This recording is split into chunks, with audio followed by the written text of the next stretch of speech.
Fala pessoal, sejam muito bem-vindos a mais um vídeo aqui da Mercúrio. Sou Gabriel, analista aqui da casa, e hoje eu queria falar com vocês sobre a Sui. Sui, que é uma blockchain nova que pode se posicionar aí nesse ciclo como uma nova Solana, no sentido de que é uma blockchain relativamente nova, pouco testada, uma tecnologia nova, mas que mostra uma tecnologia, traz uma tecnologia diferenciada e tem por trás um time muito forte e bastante capital para desenvolvimento, assim como foi o caso da Solana ali em 2019, 2020, e que ocasionou, durante o bull market, uma explosão de usuários do seu ecossistema, algo que a gente pode ver acontecer com blockchains novas. E a Sui é uma que a gente está olhando com bastante carinho para esse ciclo. Então, já deixa o dedo no like, se inscreve no canal, a gente está a menos de 1.000 inscritos para bater os 100 mil inscritos, então nos próximos vídeos, eu quero aqui do lado, aqui, uma plaquinha de 100 mil inscritos, eu preciso da ajuda de vocês. De verdade, muita gente nova chegando agora, que o mercado está crescendo, muita gente começando a acompanhar conteúdo de cripto, e a gente está aqui 3 vezes por semana em vídeo, 2 vezes por semana em live,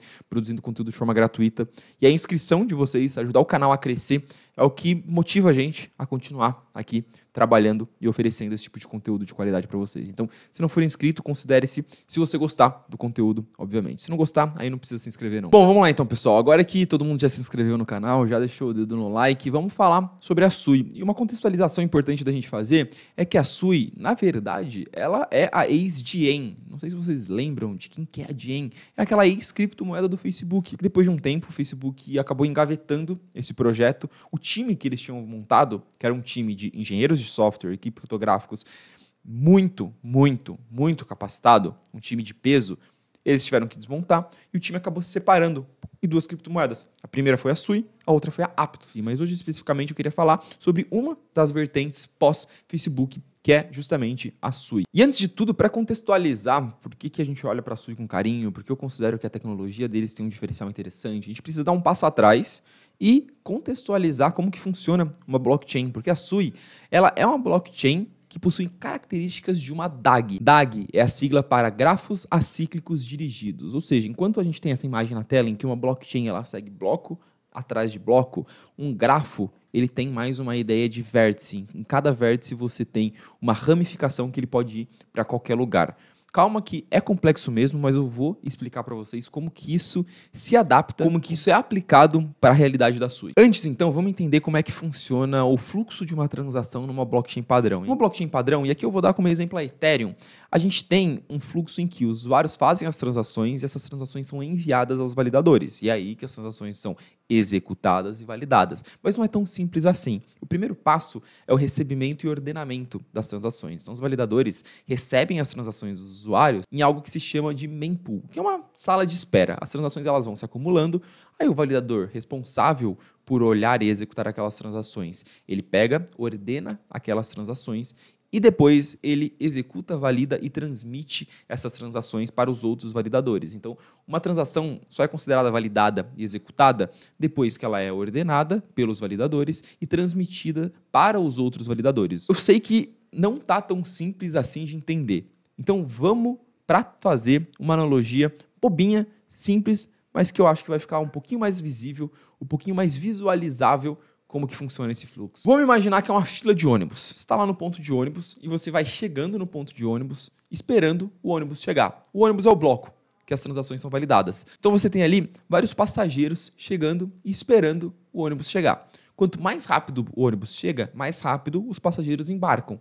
E quanto mais rápido o ônibus faz o trajeto dele, mais rápido os passageiros chegam até o final do trajeto. Então, no fluxo de uma blockchain, a gente tem as transações chegando, o ponto de ônibus ali é a mempool. O validador, ele é o motorista do ônibus, em que ele chega, pega esses passageiros, ordenam, executa, valida e leva os passageiros, ou seja, as transações, até o destino final, garantindo que lá no final do fluxo todas as transações estejam ordenadas, executadas e validadas.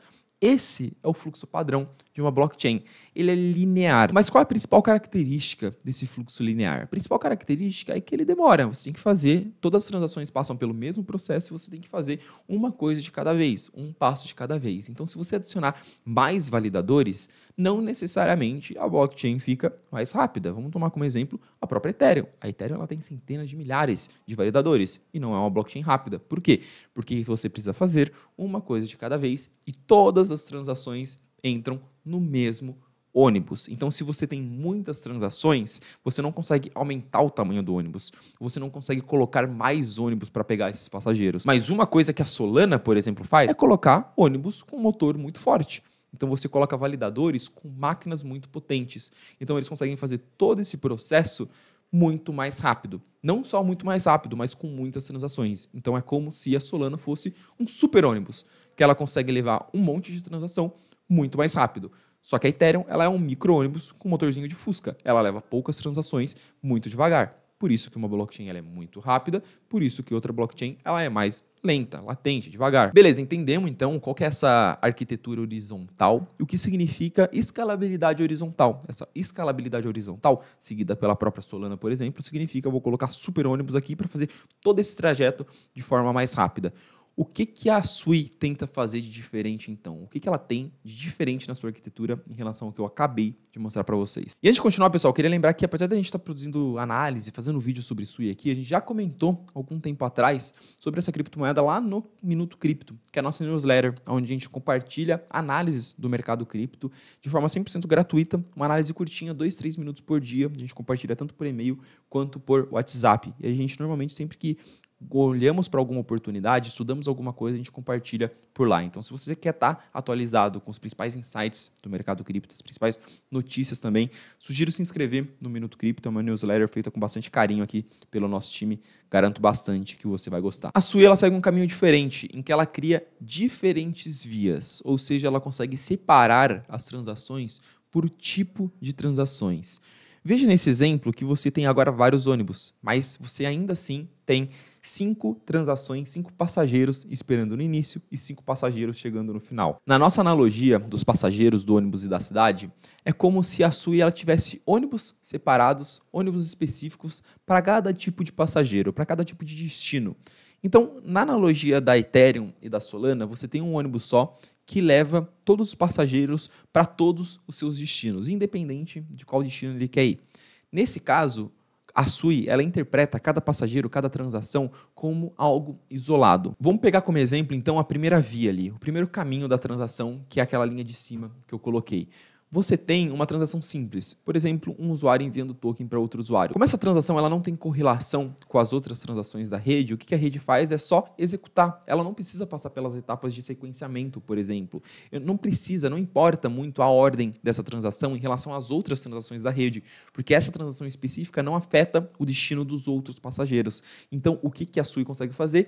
Executar essa transação, levar esse passageiro para o seu destino de forma isolada. Ele não precisa esperar todas as outras transações serem sequenciadas. Mesma coisa para todas as outras vias. A Sui ela cria vias de acordo com a dependência entre cada transação, entre cada destino de passageiro. Ou seja, transações que são interpretadas como tendo dependência entre si, uma transação afeta a outra, ela processa, executa, ordena de forma conjunta. Transações que não têm correlação entre si, ela processa, executa de forma separada, inclusive paralela. É como se várias rotas dentro da blockchain estivessem rodando de forma paralela e ao mesmo tempo. Isso faz com que o ônibus consiga chegar ao seu destino muito mais rápido.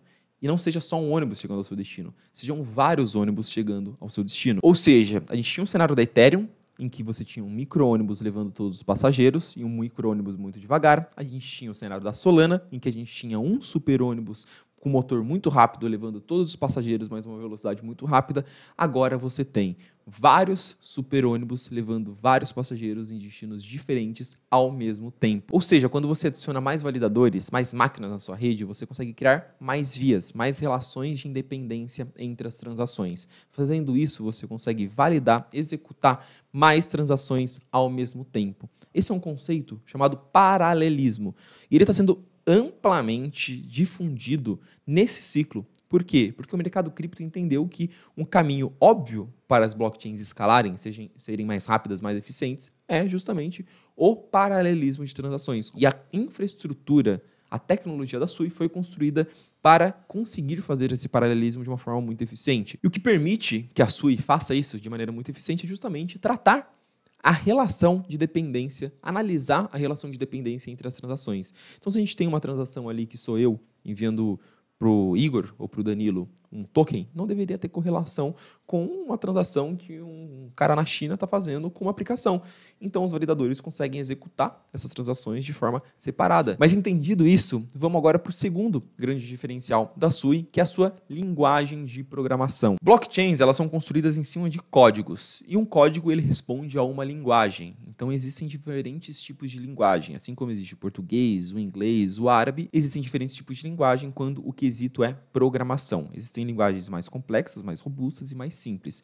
No caso da Ethereum, por exemplo, a máquina virtual da Ethereum e de todo o ecossistema da Ethereum, a gente usa a Solidity. Já a Solana, por exemplo, usa o Rust, que é um outro tipo de linguagem de programação. E são linguagens de programação que já existiam, que foram adaptadas, reutilizadas e adaptadas para o mundo cripto.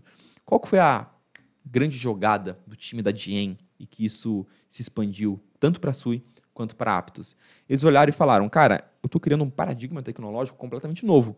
Blockchain, contratos inteligentes, isso não existe no mundo.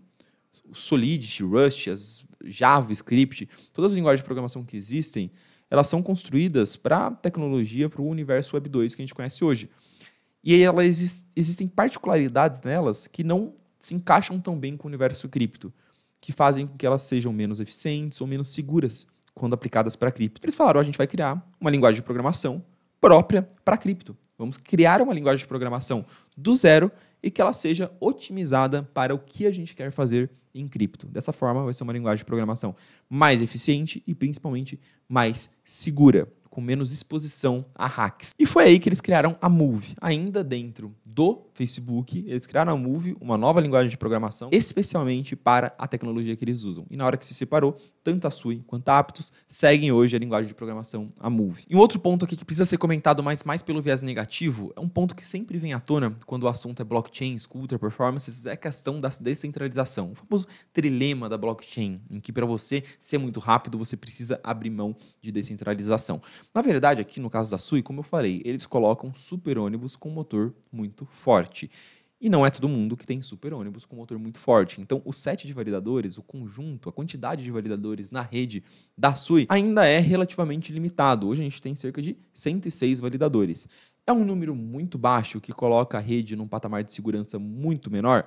Não, não é. A gente tem outras blockchains ultra robustas, como é o caso da própria Polkadot, com cerca de 300 validadores. A própria Polygon tem 100 validadores. Redes como a Celestia tem menos do que isso. Se a gente comparar com Solana, no começo ela tinha menos do que isso. Agora ela tem aí mais de 1000 validadores, já é bem mais robusta. Então eu considero que aqui não é um problema de segurança muito grande, é um problema de centralização que eles tiveram que abraçar para conseguir atingir o grau de performance que eles queriam atingir. Mas, obviamente, é um grau de segurança menor do que outras blockchains mais consolidadas. E tudo isso, todo esse conjunto de grandes diferenciais tecnológicos, resultou em números bem expressivos em testnet. Eles estressaram bem a rede de teste e conseguiram chegar no número de 297 mil transações por segundo, o que coloca a SUI, em termos de números máximos alcançados, como a blockchain mais rápida, mais performática, mais eficiente já construída. Isso é relevante, dá para ser levado em consideração? Sim e não.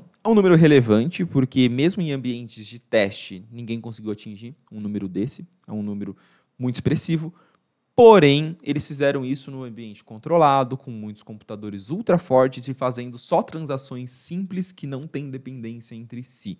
A gente sabe que a realidade é muito diferente disso. Então, a gente tem que sair do ambiente de teste e olhar para a mainnet. Mainnet é o ambiente real, é quando realmente o negócio está funcionando. A SUI já está em mainnet há pouco tempo, há menos de um ano. Em mainnet, a gente consegue ver números muito menores. Isso significa que a SUI mentiu em relação aos seus números e que ela nunca vai atingir aquilo? Não, porque transações por segundo é uma métrica de demanda. Se você tem mais demanda na sua blockchain, você tem mais transações por segundo. Não significa que durante um pico de demanda você não vai conseguir atingir um número muito relevante. Hoje, a SUI ela atingiu, nos últimos 30 dias, um pico de transações por segundo de cerca de 2.000 transações. O que isso quer dizer? Quer dizer que eles, em momento nenhum, em mainnet, apresentaram uma performance, números parecidos com o que eles apresentaram em testnet. Mas ainda assim, eles conseguem oferecer números hoje que se aproximam dos números apresentados pela Solana, por exemplo, que já é considerada uma blockchain ultra rápida, ultra performática. Beleza, vamos parar de falar de tecnologia e vamos para a questão de ecossistema agora. A Sui, hoje ela ainda tem um ecossistema muito pequeno. Eu digo ecossistema é número de aplicações, número de usuários ali dentro. Isso é muito importante para fazer uma blockchain crescer e principalmente para fazer o seu token se valorizar. A gente viu nesses últimos meses a explosão de ecossistema que a Solana teve e o que aconteceu com o preço do token. Então, observar como está sendo o comportamento do seu ecossistema é muito interessante. E hoje a Sui ela pode ser considerada a maior das menores. O que eu quero dizer com isso? A gente tem hoje blockchains que são blockchains relativamente mais antigas, ou que elas são blockchains que estão desde o último ciclo, então elas já têm um ecossistema, já têm uma base de usuários que elas estão carregando há muitos anos, ou que elas acabaram se beneficiando de outras blockchains, como por exemplo, quando a gente vê aqui as maiores blockchains do mercado hoje, a gente consegue ver Arbitrum, Blast, Base, Optimus, que são segundas camadas da Ethereum, então elas acabaram se beneficiando de uma outra blockchain já existente. Só que quando a gente olha para as blockchains novas, que nasceram ao longo do último bear market, a Sui hoje ela é maior, então a gente consegue ver que depois das grandes ali, das blockchains antigas, a Sui das novas é a que se posiciona ali em primeiro lugar, a maior das menores. Isso é muito positivo para a Sui, obviamente, porque mesmo tendo menos de um ano de vida, eles conseguem se posicionar ali, apresentar números próximos de blockchains que já estão no mercado há 3, 4 anos. Eles vêm conseguindo apresentar um crescimento interessante nesse último ano. Mas um ponto de alerta é que mesmo com todo esse crescimento, o seu ecossistema ainda é muito limitado. Então, por exemplo, uma aplicação Uniswap, que está no ecossistema da Ethereum, não consegue com tanta facilidade vir para o ecossistema da Sui, o que faz com que hoje eles tenham poucas aplicações e uma concentração muito grande nas principais aplicações do seu ecossistema. Então, ainda em termos de ecossistema, o ecossistema da Sui ele está apresentando bons números, mas ainda não é tão atraente assim em termos de aplicações, o que é um ponto negativo, porque, como eu falei, esse é o principal vetor de crescimento para uma blockchain nova. E o que pode acontecer aqui para servir como um grande catalisador para a Sui e atrair muita gente para o seu ecossistema, os holofotes para dentro dessa blockchain e fazer o token explodir? Principalmente incentivos e airdrops. Se a gente tiver uma narrativa muito forte de airdrop dentro do ecossistema da Sui, ela atrair muitas aplicações e principalmente investir forte no crescimento de aplicações dentro do seu ecossistema, isso pode atrair os holofotes e fazer com que a Sui exploda em termos de atividade. Beleza, passado por toda a explicação, vamos consolidar toda a nossa análise em pontos positivos e pontos negativos. Os pontos positivos giram muito em torno de time e tecnologia. O time da Sui ele é muito bem capacitado e conceituado. Os diretores, CEO da Sui passaram por cargos grandes em empresas como Facebook, Google, Microsoft, então são caras que a gente acredita que tem uma bagagem, uma experiência que é positiva para o desenvolvimento dessa tecnologia. E como eu mostrei, é uma tecnologia que ela apresenta diferenciais muito claros em relação ao que tem hoje no mercado, uma linguagem de programação própria, o que pode ser muito benéfico, e por fim, números interessantes, ainda que muito no começo, mas números interessantes em relação ao que eles conseguem entregar. Já os pontos negativos, eles giram em torno do grau de maturidade da Sui. E aqui é importante a gente entender que a gente está analisando uma blockchain que ela está muito no começo, então é natural encontrar números ou tecnologias muito prematuras ainda. Tudo em relação à Sui ainda é muito prematura. Uma tecnologia que foi pouco testada, pouco estressada. A gente viu, por exemplo, com a Solana, quando ela realmente foi estressada, 2, 3 anos depois que ela foi criada, o que aconteceu? Foi uma rede que apresentou problemas e travou muito. Nada garante que isso não vai acontecer daqui 1, 2 anos com a Sui, porque é uma tecnologia que ainda não passou pelo seu teste de estresse. Isso vale tanto para blockchain quanto para Move, que é uma linguagem de programação completamente nova. Então, podem ter problemas que ainda não foram descobertos dentro dessa linguagem. Isso, junto com o seu ecossistema muito nichado e muito pequeno ainda, coloca a Sui num patamar de uma aposta, um ecossistema prematuro ainda, mas com uma perspectiva interessante para o futuro. Já falei aqui no canal em alguns vídeos, várias vezes, sobre blockchains novas que podem atrair novos usuários e podem despontar nesse ciclo de alta. E a Sui, ela acaba se posicionando ali nessa categoria como uma das principais, uma das mais bem posicionadas por tudo que a gente apresentou aqui. Então é isso, pessoal. Espero que tenha ficado ultra didático aqui, tenha ficado claro os pontos positivos, pontos negativos da Sui. Comentem aqui embaixo qual a opinião de vocês, se vocês investem, o que vocês acham sobre a Sui e dá uma sugestão de próxima análise. Toda semana a gente traz uma análise de cripto aqui para o canal, então comentem aí qual análise vocês querem ver e se inscrevam para não perder essa próxima análise que a gente vai fazer. Agradeço demais a audiência de vocês e até o próximo vídeo.